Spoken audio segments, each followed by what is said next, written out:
Salve, galerinha, tudo bem? Oitavo ano, como vocês estão? E aí, gostaram da aula sobre a Revolução Francesa? Na verdade, aí a França pré-revolucionária.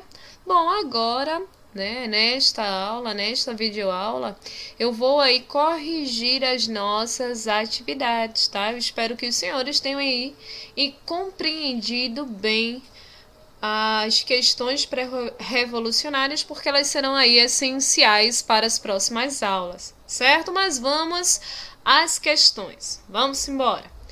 Primeira questão. Como era a França da metade do século XVIII? Bom, a França da metade do século XVIII, ela era um gigante de papel. E por que ela era um gigante de papel? Porque ela era uma França conhecida no mundo todo, extremamente glamurosa. O Palácio de Versalhes, né, vivia em festa. A corte francesa exalava elegância através da figura da rainha e do rei aí, Luís XVI. Em contrapartida, a sua população vivia aí em uma miserabilidade muito intensa, tá certo? Vários problemas de ordem econômica vinham acontecendo na França, só que não era isso que retratava a realeza. Por isso que a França da metade do século XVIII, ela vai ser considerada aí um gigante de papel, porque ela mostrava uma coisa, tá certo? Só que a realidade francesa era completamente outra, tá? Então, a França da metade do século XVIII, ela vai mostrar isso, uma realeza esbanjando, né, riqueza, ostentando aí um luxo, né, e uma população extremamente miserável, à beira aí de um colapso. Então a França do século XVIII era essa França, à beira de entrar em um colapso de fato, em uma revolução, tá certo? E o povo se segurando. Segunda questão: quais os estados da França? Caracterize-os. Então vamos lá, certo? A França era dividida em 3 estados. Primeiro estado correspondia ao clero, que é essa imagem aqui, que eram os sumos sacerdotes, as pessoas aí relacionadas ao catolicismo, que era muito presente nessa época. Os países europeus tinham essa característica, tá, de serem aí extremamente católicos, beleza? O segundo estado correspondia à nobreza. E quem eram os nobres? Geralmente os nobres eram condes, duquesas, baronesas e tal. E essas pessoas, elas eram donas e senhoras de grande parte aí das propriedades francesas, tá? Elas eram donas de terras, senhoras de terra, e com isso recebiam aí muitos privilégios. E o terceiro estado vai corresponder aí ao povo, à população, a todos os outros que não eram nobres e nem pertenciam aí ao clero, tá certo? Todos esses 3 estados deveriam obediência a um rei absolutista, que era o Luís XVI, beleza? Ficou entendido aí essa questão? Bora lá.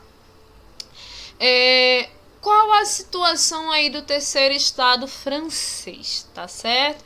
O terceiro estado francês, ele era dividido assim, não só tinha pobre não, tinha uns mais ou menos querendo enriquecer, que era chamada alta burguesia, banqueiros, donos de indústrias, comerciantes, a galera que pegava no dinheiro, mas que pagava muitos impostos. A média burguesia, que eram os profissionais liberais, os funcionários públicos, e essa galera também pagava muito impostos. Todos os que estão aí pagavam impostos demais, tá certo? A baixa burguesia, que eram os pequenos comerciantes, que a gente vai ter aí os grandes comerciantes e os pequenos.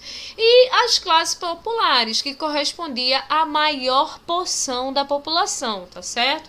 Lembrando que essa porção correspondia aí a 26 milhões de pessoas.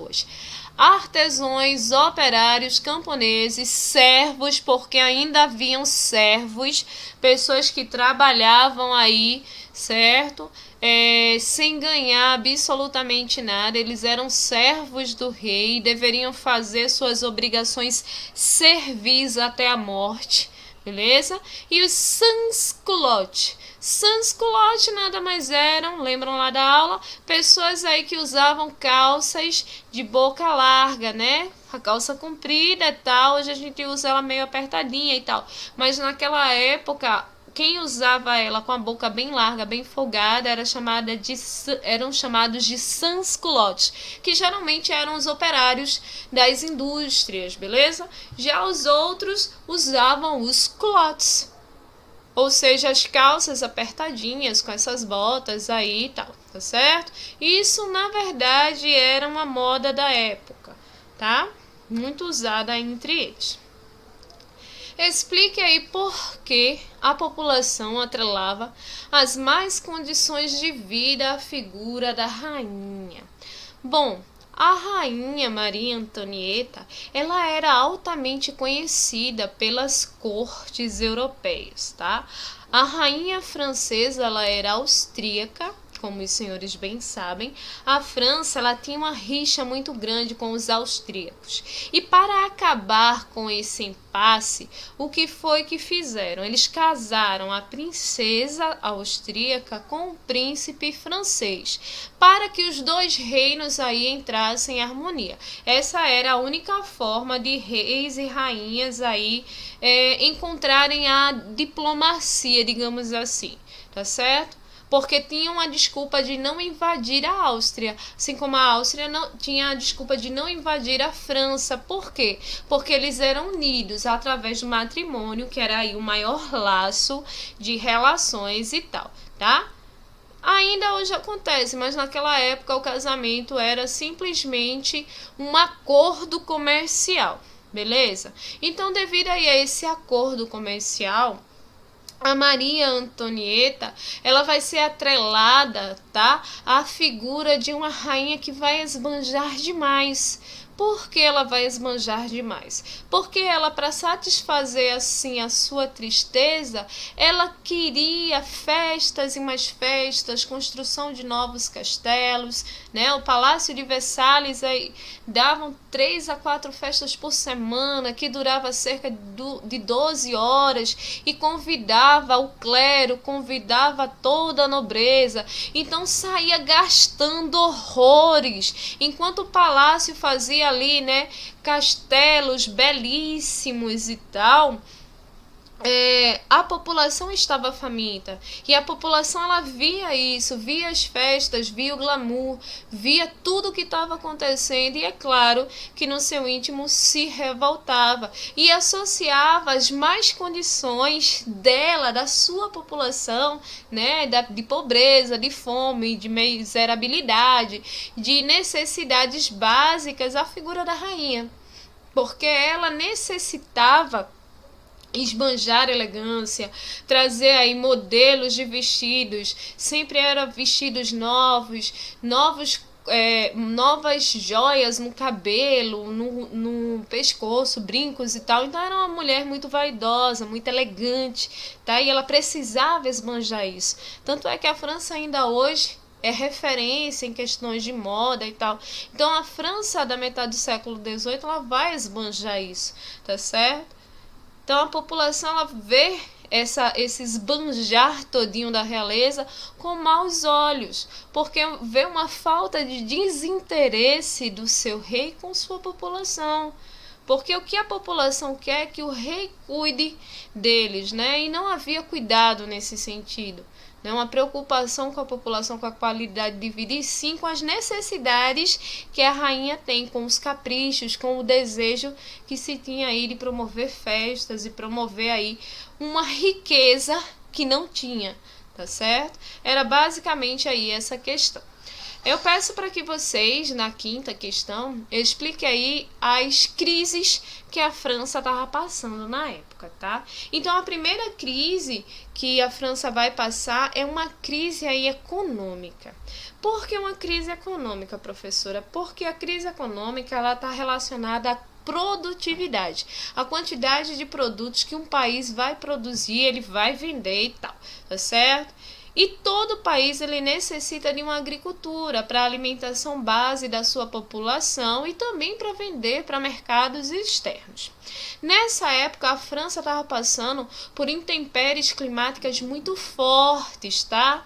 A Europa, por estar ali em altas latitudes, está numa região ali temperada, uma região muito próxima ao Círculo Polar Ártico, faz com que as temperaturas lá, quando caiam, vão cair abruptamente.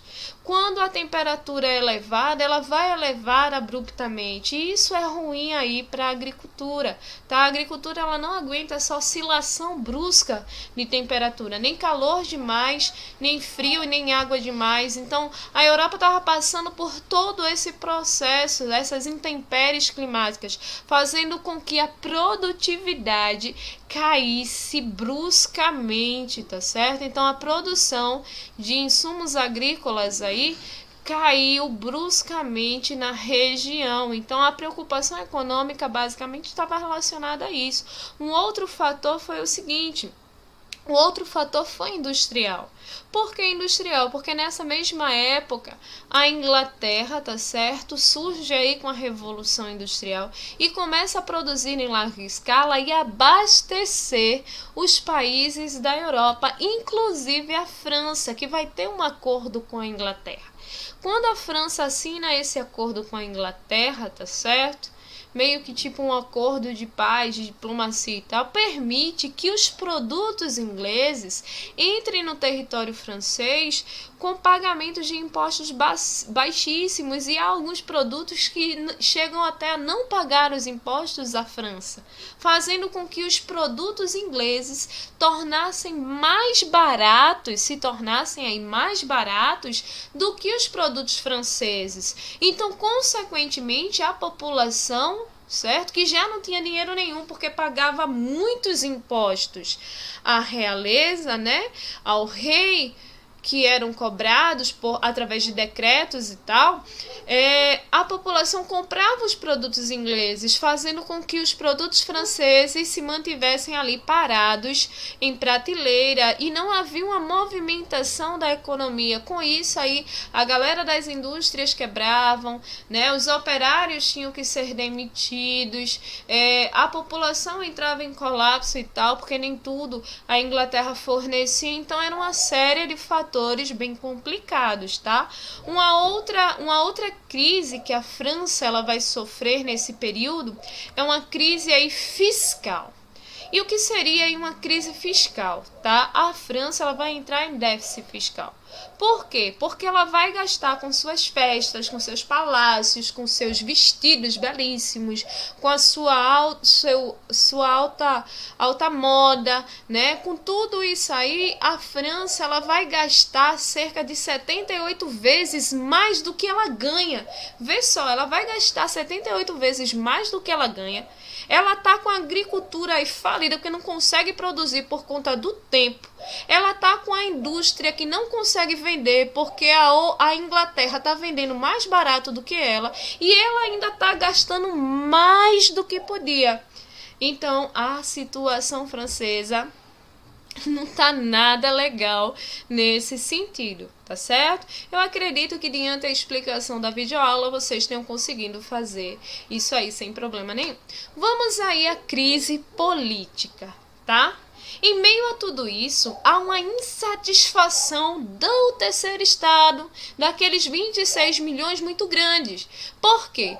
Porque o rei ele precisava de dinheiro para manter o primeiro estado, que ganhava a pensão da realeza, o segundo estado, que eram os nobres, que também ganhavam pensões, tá certo? Mensais e vitalícias, era para a vida inteira, da realeza, tá? Só que o rei não estava conseguindo mais pagar tudo isso e custear as festas no castelo e tal. Ele não estava conseguindo mais fazer tudo isso, certo? Então o que é que ele faz? Ele tem uma excelente e brilhante ideia. Ele vai fazer o quê? Ele vai cobrar mais impostos. Quando ele faz isso, o que é que acontece? A população ela vai ficar extremamente, né, aborrecida. Então, o absolutismo né, ele vai começar a ficar enfraquecido. As pessoas não veem mais o rei como uma figura a quem eles devem obediência, a quem eles devem venerar e a quem eles devem aceitar tudo que lhe for dito. Não. A população diz: chega, basta. E é essa França, tá certo? A chamada França pré-revolucionária, que vai dar início a um dos movimentos que vão ser essenciais e que vão mudar os períodos, tá? É a Revolução Francesa que vai mudar o pensamento das pessoas e vai dar início à era contemporânea, tá certo, senhores? Para vocês, bom viagem, né? Não viagem, fiquem em casa mesmo. Boa viagem até o quarto de vocês, ou até a sala, ou enfim, vocês bem sabem. Essa foi aí a nossa correção. Espero que vocês tenham conseguido fazer direitinho e tal. Quem tem alguma dúvida, beleza? Espero ter tirado. Se ainda permanecer, manda para mim pelo e-mail ou pelo chat, beleza? Do Classic Room, sem problema nenhum. Para vocês, um beijão, até mais, fiquem com Deus. Tchauzinho.